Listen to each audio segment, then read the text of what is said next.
বিচারপতি সৌগত ভট্টাচার্য আছে, তিনি নির্দেশ দিয়েছেন যে শর্ত সাপেক্ষে একটি বেসরকারি ব্যাংকে 3টি অ্যাকাউন্ট থেকে কালীঘাট তৃণমূল কংগ্রেস তারা টাকা ব্যবহার করতে পারবে। আগামীকাল সেই মামলার শুনানি রয়েছে, সেই নিয়ে কি বলবো? না, আমি কি করে বলবো, এটা মহামান্য। কারণ তারপরে আবার শুনছি যে ইডি আরও অ্যাকাউন্ট ফ্রিজ করেছে। মানে ধরুন, ইললিগাল ট্রানজাকশনস যদি হয়, মানি লন্ডারিং যদি হয়, মানে টাকা যদি পৃথিবীর বিভিন্ন প্রান্তে ছড়িয়ে পড়ে, বা আমি আগেও যেটা বলেছি, ধরুন খুব একটা পার্টিনেন্ট ব্যাপার যে পার্টির সাধারণ কর্মীরা তো ভয়ঙ্কর বিপদের মধ্যে আছেন। কালকেও হচ্ছিল, মানে আমি কালকে এই অফিসে 11:15টার সময় বেরিয়েছি, 5-6জন এমএলএকে মিট করছিলাম, সবারই ওই ক্রাইসিস যে কিভাবে ম্যানেজ দেওয়া যাবে, টাকা পয়সা তো কিছু নেই। তো আমার মানে একটা প্রশ্ন মনের মধ্যে জাগছিল যে খুব সিম্পল, যে ধরুন হাজার হাজার কোটি টাকা থাকলে তার তো সুদের পরিমাণই বিরাট। তাহলে এই সুদ, মানে আমরা অন্তত পার্টির ভেতর তো জানি না, মানে এমনি নর্মালি বিভিন্ন পার্টিতে যেটা হয়, একটা নির্দিষ্ট সময় অন্তর আয় ব্যয়ের হিসেব পেশ হয়। তো আমি অন্তত তৃণমূল কংগ্রেসে কখনো আয় ব্যয় কোনো হিসেবই দেখিনি। কিন্তু কথা উঠছে, অনেকে বলছেন যে মানে পার্টির যদি সুদেই কোটি কোটি টাকা থাকে, তাহলে সেই টাকা কার জন্য খরচ হচ্ছে, কাদের জন্য খরচ হচ্ছে? চার্টার্ড ফ্লাইটে যাতায়াতের জন্য খরচ হচ্ছে, না কর্মীদের জন্য খরচ হচ্ছে? সাধারণ কর্মীরা কি 1 টাকার সাহায্য পাচ্ছেন? পাশে দাঁড়ানো হচ্ছে? ধরুন এই যে 160 কোটি টাকার বিষয় যেটা সামনে এসেছে, মানে এটা খুবই মানে ইন্টারেস্টিং। এই রাজা বা প্রবীর, ধরা যাক প্রবীর 2টো ফ্লাইট কিনেছে। আরে আমি বললাম ধরা যাক, কি মুশকিল। বা রাজা 2টো ফ্লাইট কিনেছে, বা ধ্রুব 2টো ফ্লাইট কিনেছে।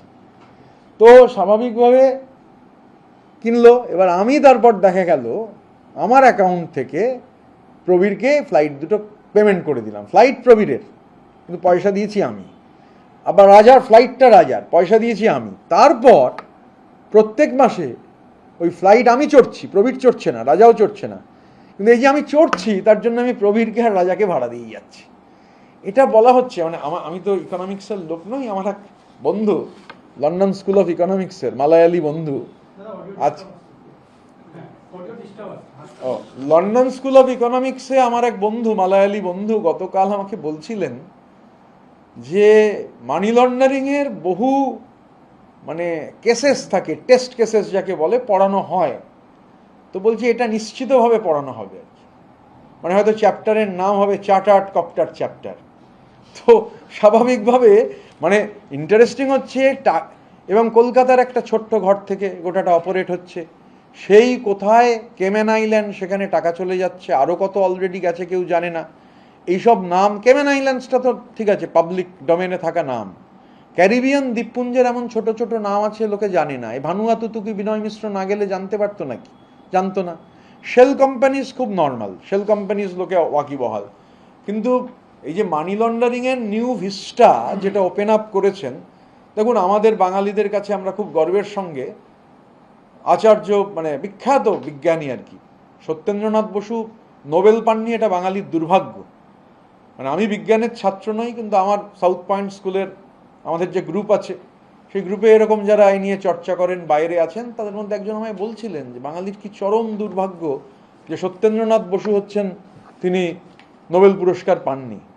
মানে এই মুহূর্তে তার যে অ্যাডভান্স ফিজিক্সে যত কণা, যত মৌল, তার অন্তত 60% হচ্ছে এই ভদ্রলোকের নামে। আইনস্টাইনের সঙ্গে তার থিওরি রয়েছে, বোসন পার্টিকেল রয়েছে। তো সেই সত্যেন বোসের নাম যেমন জলজল করছে, মানে যারা ফিজিক্সের চর্চা করেন, তেমনি মানি লন্ডারিংয়ের ইতিহাসেও এই বাটপারের নাম জলজল করবে। নতুন মডেল অফ মানি লন্ডারিং তিনি উদ্ভব করেছেন। হতে পারে কোনোদিন কোনো জায়গায় কোনো গডফাদার, কোনো মানে আল পাচিনোরা এটা হচ্ছে অভিনয়ের জগতে ব্যবহার করবেন, সিনেমা হবে, ওটিটি হবে, হতেই পারে।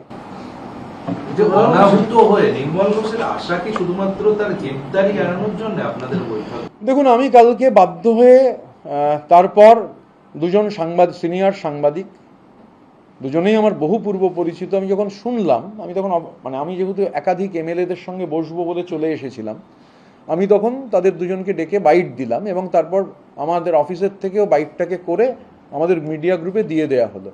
আমাদের দেখুন জায়গাটা তো আমরা এরপর থেকে মিটিং আর ওখানে করতে হবে না, আমরা মেট্রোপলিটনেই করবো, এনাফ স্পেস ইজ দেয়ার। তো আমাদের জায়গাটার সমস্যা ছিল, আর এইখানে কাল যতজন ছিলেন এটা ধরানো সম্ভব নয়। এবার ওখানে একটা খুব পপুলার রেস্টুরেন্ট আছে, ভীষণ ভিড় থাকে, লোকে মানে খাওয়ার জায়গা পান না। আমি এর আগে যাইনি, এই কদিনে গিয়ে দেখেছি, এবং ভালো খাবার খুব, বা ওখানে খেলাধুলো হয়, লোকে ঘুরতে যান। তো আমাদের মিটিংটায় একেবারে যখন শেষের দিকে হট করে দেখছি এই নির্মলবাবু, আমার মনে হয়েছে উনি বোধহয় খেতে টেতে এসছিলেন, পুরনো লোকজনকে দেখে ঢুকে পড়েছেন। তারপর যখন আমায় উজ্জ্বলদা বলল, আমি তখন ক্যাটেগরিক্যালি বলে দিলাম যে নির্মল ঘোষের নাম আমরা বলেছি, উনি পশ্চিম মেদিনীপুরের শ্রমিক নেতা নির্মল ঘোষ, রাজ্য কমিটিতে নেওয়া হয়েছে। আর এটা তারপরে শুনলাম উনি বলছেন যে আমাকে আমন্ত্রণ জানানো হয়েছে, আমার সঙ্গে দীর্ঘক্ষণ কথা হয়েছে, যে সাংবাদিকরা ছিলেন তারা জানেন আমি যে স্পিডে হাঁটি সেই স্পিড বাড়িয়ে আমি গাড়িতে উঠে অন্য দিক দিয়ে বেরিয়ে গেছি। নির্মল ঘোষ আমন্ত্রিত নন, অনাহুত হয়ে কেউ যদি এসে দাবি করেন, আমার শুধু ওনাকে বলার যে আপনাকে কে ডেকেছে প্রমাণ দিতে হবে না, নাম বলুন, আর কোন ফোন থেকে ফোন গেছে আপনার কাছে সেটা বলে দিন, বা যে মেসেজ আপনি পেয়েছেন যার ভিত্তিতে এসছেন সেটা বলে দিন, লাউড অ্যান্ড ক্লিয়ার। আমার শুধু বলার যে দেখুন আমরা তো একটা পরিকল্পনা নিয়ে চলছি, এই যে এমএলএ 80 জনের মধ্যে যদি চাইতাম আমরা, সংখ্যাটা এখনই হচ্ছে 75+ থাকতো, কিন্তু কিছু ক্ষেত্রে আমাদের কিছু রিজার্ভেশন আছে, চাইলেও নেবো না।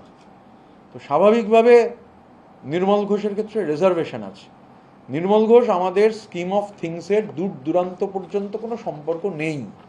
সেই জন্যেই কাল মনে হয়েছিল ব্যাপারটা ক্লিয়ার করে দেওয়া দরকার, কারণ যেহেতু এই পেড মিডিয়া আছে, 26টা নাম ঘোষণা হচ্ছে, 14টা নাম ছাপাচ্ছে, 12টা নাম বাদ দিচ্ছে, স্পোক্সপারসনদের নাম 8টা ঘোষণা হচ্ছে, 3টে ছাপিয়ে বাকিগুলো ছাপছে না। পৃথিবীর প্রত্যেক কিছুরই এজেন্ডা থাকে। মানে একটা খুব পুরনো কথা ছিল যখন ছাত্র আন্দোলন করতাম, যে when politics determines your future, you must determine the politics. পৃথিবীতে কোনো কিছু নিরপেক্ষ নয়। এই যে কাল 12টা নাম ছাপা হয়নি, ওটাও একটা রাজনীতি দিয়েই তার কমব্যাট করা হবে। সেটা হচ্ছে যে পানিহাটি বিজেপি বিধায়ক অভয়ের মা রত্না দেবনাথ, তিনি বলছেন যে নির্মল ঘোষের বিরুদ্ধে একাধিক অভিযোগ রয়েছে, তাকে অবিলম্বে গ্রেপ্তার করা উচিত। কি বলবেন? দেখুন, গ্রেপ্তার নয় সেটা তো প্রশাসন, আপনি এখানে আমরা যারা আছি কারুরই কাউকে গ্রেপ্তার করার কোনো ক্ষমতা নেই। তো এটা প্রশাসনিক বিষয়। প্রশাসন যদি মনে করেন, প্রশাসন যে অভিযোগ রয়েছে, অভিযোগ সারবত্তা রয়েছে, গ্রেপ্তার করবেন, সেটা প্রশাসন করবেন, সেটা আপনি তাহলে সেই ক্যাঙ্গারু কোর্ট হয়ে যাবে আপনি যদি করতে চাই। তবে আবারও লাউড অ্যান্ড ক্লিয়ারলি বলছি যে নির্মল ঘোষের সঙ্গে আমাদের কোনো ধরনের যোগাযোগ নেই। আমাদের স্কিম অফ থিংসের পরিকল্পনায় দূর দূরান্ত তক, মাইল তক নির্মল ঘোষের কোনো সম্পর্ক নেই। সেটা হচ্ছে মমতা বন্দ্যোপাধ্যায় 21শে জুলাই এতদিন যখন পালন করে এসছেন, দেখা যেত তাদের পোস্টার ফ্লেক্সে ধর্মতলায় চলো, কিন্তু এবারে দেখা যাচ্ছে তাদের কলকাতা চলো এই পোস্টার দিয়েছেন। ধর্মতলায় করতে পারবেন না বলেই কি এই ধরনের পোস্টারে বদলানো হচ্ছে? এটা তো ওনারা বলতে পারবেন, আমি তো ওনাদের রিপ্রেজেন্টেটিভ নই, আমি কি করে বলবো? না, আমি আমাদেরটা বলতে পারি, আমি অন্যদের কথা কি করে বলবো? এখনো পর্যন্ত আপনাদের শিবিরে কতজন এমএলএ রয়েছে? আমাদের সঙ্গে আমি বলেছি তো, নাম্বার ওন গো বিলো 65। 21শে জুলাইয়ের জন্য আপনারাও যেমন প্রস্তুতি নিচ্ছেন, ঠিক তেমন কালীঘাটপন্থী তারাও নিচ্ছে। তো সেক্ষেত্রে দাঁড়িয়ে ওরা এখনো জেলা সফর প্রায় শুরুই করে দিয়েছে। তো আপনাদের কি মনে হচ্ছে, মানে এই যে 21শে জুলাই এত সংখ্যক মানুষের যে ভিড়টা দেখা যেত, আপনাদের 21শে জুলাইটি কেমন ভিড় হবে বলে একটা আশা রাখছেন? দেখুন, একটা সরকার পরাজিত হয়েছে রাজনীতিতে। মানে আমি যবে মাধ্যমিক দিয়েছি তার আগে থেকেই মোটামুটি রাজনীতি সচেতন। আমি 96-এর বিধানসভা দেখেছি, মানে মনে আছে, 91-ও দেখেছি, হালকা স্মৃতি আছে, 89টাও স্মৃতি আছে।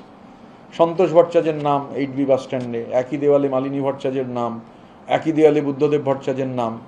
যাদবপুর একটা, সেখানে পলিটিক্যাল কালচার খুব স্ট্রং। ক্লাস 89-এ আমি বোধহয় ক্লাস 4-এ পড়ি। 91-এর ভোট দেখেছি, স্মৃতি হালকা, কিন্তু 96-এর ভোট থেকে তো ক্লিয়ার। 96, 2001, 2006, 2011, 2016, 2021, যদি প্রতিটা ভোটই দেখেন, রাজনীতিতে পলিটিক্যাল সায়েন্সে ভোটের পর একটা হানিমুন পিরিয়ড বলে বিষয় থাকে। একটা 6টা মাস মোটামুটি যারা বিপুল ম্যান্ডেট পান তাদের পক্ষে থাকে। এবার 2001-এ ধরুন যারা হেরেছেন, তারা কি পরের দিন থেকেই রাস্তায় ঝাঁপাঝাঁপি করতে শুরু করেছেন? একটা নির্দিষ্ট সময় ওয়েট করতে হয়। এবার অবভিয়াসলি যে আকারে মানে আপনি ধরুন 21শে জুলাই বা কাল কেষ্টদা যে কথা বলেছেন যে 21শে জুলাই হয়তো হতো, মানে প্রতিবারই হতো, জেলাগুলোরও তো একটা বিরাট ভূমিকা থাকতো, লোক আনা, বাস করা, এটার একটা অর্থকরী অ্যাঙ্গেল রয়েছে। তো আমার মনে হয় যে ফরম্যাটে 21শে জুলাই হতো, এই যে পরিস্থিতি, কর্মীরা আক্রান্ত, কর্মীরা ঘরছাড়া, কর্মীদের মিথ্যে মামলা রয়েছে, এলাকায় সমস্যা রয়েছে, জানি আমরা রাজ্য প্রশাসনের দ্বারস্থ হয়েছি, আমরা এর মধ্যে এলাকাভিত্তিক তালিকা দেবো, মানে বিধায়কদের এলাকায় আমাদের নিরপরাধ কর্মীরা যারা ঘরছাড়া সে তালিকা। তো স্কেল ডেফিনেটলি 21শে জুলাই যেরকম হতো ওরকম স্কেল হওয়াটা বৈজ্ঞানিকভাবেই আমার মনে হয় ডিফিকাল্ট, কিন্তু 21শে জুলাই হবে। আমি কালীঘাটের ব্যাপারটা বলতে পারবো না, আমাদের যেহেতু জেলা সভাপতিদের একটা ডিস্ট্রিবিউশন করা হয়েছে, আমরা আলাপ আলোচনা করে, এখানে আমি একা আপনাকে বলে দিতে পারবো না যে কি হবে, কোথা থেকে কি হবে, মানে concrete analysis of concrete situation, এই কংক্রিট অ্যানালিসিস অফ কংক্রিট সিচুয়েশনের ওপর দাঁড়িয়েই কোথা থেকে কত লোক আসবেন, কিভাবে আসবেন, তার রুটম্যাপ আমরা তৈরি করব এবং সেইভাবেই এগোবো। কিন্তু আপনাদের একটি প্রশ্ন, বেসিক্যালি আপনার কাছ থেকে আপনাদের অবস্থান জানতে চাইছি। সেটা হচ্ছে যে একটা ধারণা তৈরি হচ্ছে যে ঋতব্রত বন্দ্যোপাধ্যায়ের শিবির, সেই শিবিরে যোগদান করতে পারলেই একটা রক্ষা কবচ পাওয়া যাচ্ছে। ববি হাকিম, অরূপ বিশ্বাস, জ্যোতিপ্রিয় মল্লিক, রতনী ঘোষ যারা গিয়েছেন তাদের বিরুদ্ধে পুলিশের কোনো ব্যবস্থাই নিচ্ছে, এইটা নিয়ে আপনাদের অবস্থান? না, আমি এটার সঙ্গে একমত নই। আমাদের বহু এমএলএ, ধরুন আপনি বললেন রক্ষা কবচ পাওয়া গেছে, আমি একটা স্পেসিফিক উদাহরণ দিচ্ছি, আমি নিজে সেটা নিয়ে খুব পার্ট আপ। উদয়নারায়ণপুরের দীর্ঘদিনের এমএলএ সমীর পাঁজা আজও অবধি বাড়ি ফিরতে পারেননি। আমার একটা প্রাইমারি লক্ষ্য ছিল, সেটা আজকে ঘটনা ঘটলে তো চেঞ্জ করতে হয়, আমি সমীরদাকে সঙ্গে নিয়ে আজকে জেলা পুলিশ সুপারের কাছে যাব ঠিক করেছিলাম। তো উনি তো আমাদের সঙ্গে আছেন, মানে so called quote and quote প্রোটেকশনে আছেন। সমীরদা আজও পর্যন্ত বাড়ি যেতে পারেননি। রেজাল্ট বেরিয়েছে 4 তারিখ, আমাদের এই ফরমেশন যদি আপনি 3 তারিখও ধরেন, 3rd জুন, আজকে কত, 11 তো, আজকে 11 তারিখ, 12, তাহলে 1 মাস, তারপরও আরও হচ্ছে 10 দিন। তাহলে আমার একজন নির্বাচিত এমএলএ যিনি সো কল্ড আমাদের সঙ্গে আছেন, তিনি বাড়ি যেতে পারছেন না, তার বাড়ি ভাঙচুর হয়েছে। তো স্বাভাবিকভাবে এটা মিডিয়ার, ওই বললাম মিডিয়ার মুখরোচক খবরের জন্য এটা ভালো হতে পারে, কিন্তু গ্রাউন্ড লেভেলের বাস্তবতা তা নয়। গ্রাউন্ড লেভেলের বাস্তবতায় আমি সমীরদার উদাহরণ এই জন্য দিচ্ছি যে সমীরদা ওখানে দীর্ঘদিনের বিধায়ক এবং এমনকি সমীরদা আক্রান্ত পর্যন্ত হয়েছেন। সুতরাং ধরুন আমাদের জেলা কমিটিতে এমন সভাপতি আছেন যিনি এখনো তার বাড়িতে ঢুকতে পারছেন না। আমাদের সঙ্গে যদি সো কল্ড হচ্ছে কোনো অ্যাডজাস্টমেন্ট থাকবে, তাহলে আমার এমএলএ, আমাদের সঙ্গে থাকা লোক, তাদের সেফটি সিকিউরিটি তো সবার আগে নিশ্চিত হবে। যদি মামলা দেখা যায়, সো কল্ড যারা পড়ে রয়েছেন তাদের বিরুদ্ধে মামলা কম, আমাদের বিরুদ্ধে মামলা রোজ হিপ হচ্ছে, রোজ। চন্দ্রনাথ সিনহা প্রথম দিন থেকে সঙ্গে আছেন, বিকাশ রায়চৌধুরী গতকাল এসছেন, কালকেও অ্যান্টিসিপেটরি বেল মুভ করা হয়েছে। তো সুতরাং এটা মিডিয়ায়, মানে এখন মিডিয়া দু ধরনের আমার কাছে খুব ক্লিয়ার, একটা তো মেন স্ট্রিম মিডিয়া, একটা ডিজিটাল মিডিয়া। এবং মানে কালকে যে খবরগুলো বিকৃত করা হয়েছে, একটি মেন স্ট্রিম মিডিয়ার ডিজিটাল তারা তুলে নিয়েছে, বাকিগুলো কিন্তু সব ওই সো কল্ড ডিজিটাল মিডিয়া। মানে এবং কোথা থেকে যেটা বোঝা যাচ্ছে, আরে পোস্টারটা চেঞ্জ করে নাও। এখন সেই মিডিয়াতেও চিট ফান্ডের টাকা যাচ্ছে কিনা তাতে এখন প্রশ্ন যাচ্ছে, পোস্টারটাও চেঞ্জ করেনি, যেরম পাঠিয়ে দিয়েছে মালিক, মানে সো কল্ড মালিক, আরে সেটা ধরেই ছেপে দিয়েছে। একটু অ্যালার্ট হতে হবে, একটু মানে একটু হয় না, মানে এরকম ছিল যে কেউ কাউকে একটা মেসেজ করেছে, আরে মেসেজটা কপি পেস্ট করে নাও, ওটা ধরে ফরওয়ার্ড করে দিলে ফরওয়ার্ডেড লেখা থাকবে। গুন্ডা দমন বিল ইতিমধ্যে পেশ হয়েছে, আগামীকাল থেকে রাজ্য জুড়ে কার্যকর হচ্ছে, সেক্ষেত্রে ভিটে মাটি বিক্রি করে ক্ষতিপূরণ যারা অপরাধ করবে, কাল থেকে দেখুন, যারা অপরাধী তাদের শাস্তি হোক, তা নিয়ে কোনো সমস্যা নেই, কিন্তু এই বিল যদি মিসইউজ হয়, বিশেষ করে গত শতাব্দীর 30-এর দশকের যে ফ্যাসিস্ট মডেল জার্মানি ইটালির, নিরপরাধ লোক যদি এই বিলের দ্বারা ইমপ্লিকেটেড হয়ে যায়, এই বিল যদি রাজনৈতিক প্রতিপক্ষদের বিরুদ্ধে ব্যবহার হয়, এটা গণতন্ত্রের জন্য কখনো কাম্য নয়। বিলের প্রধান যে কন্টেন্ট, সমস্যা নেই, কিন্তু এই যে সুইপিং পাওয়ার্স ইংরাজিতে যাকে বলে দিয়ে দেওয়া, সুইপিং পাওয়ার্স যদি চলে যায় এবং যদি আপনার ন্যূনতম বেসিক ফান্ডামেন্টাল রাইটগুলো আক্রান্ত হয়, আমি এখন একা বলছি না, কিন্তু এটা ঠিক আমাদের অলরেডি একটা চর্চা হয়েছে, বাকিরা মিলে সেই ফাইনালাইজ করব যে গুন্ডা দমন বিলের বিরুদ্ধে আমাদের 21শে জুলাইটা হয়ে গেলেই আমাদের জেলা কমিটিগুলো উইল হিট দ্য রোডস। আমাদের ভিডিও ভালো লাগলে লাইক এবং শেয়ার করুন। কমেন্ট সেকশনে গিয়ে জানান আপনাদের মতামত। আরও ভিডিও পেতে আমাদের চ্যানেল সাবস্ক্রাইব করুন এবং প্রতি মুহূর্তে খবরের আপডেট পেতে প্রেস করুন বেল আইকন।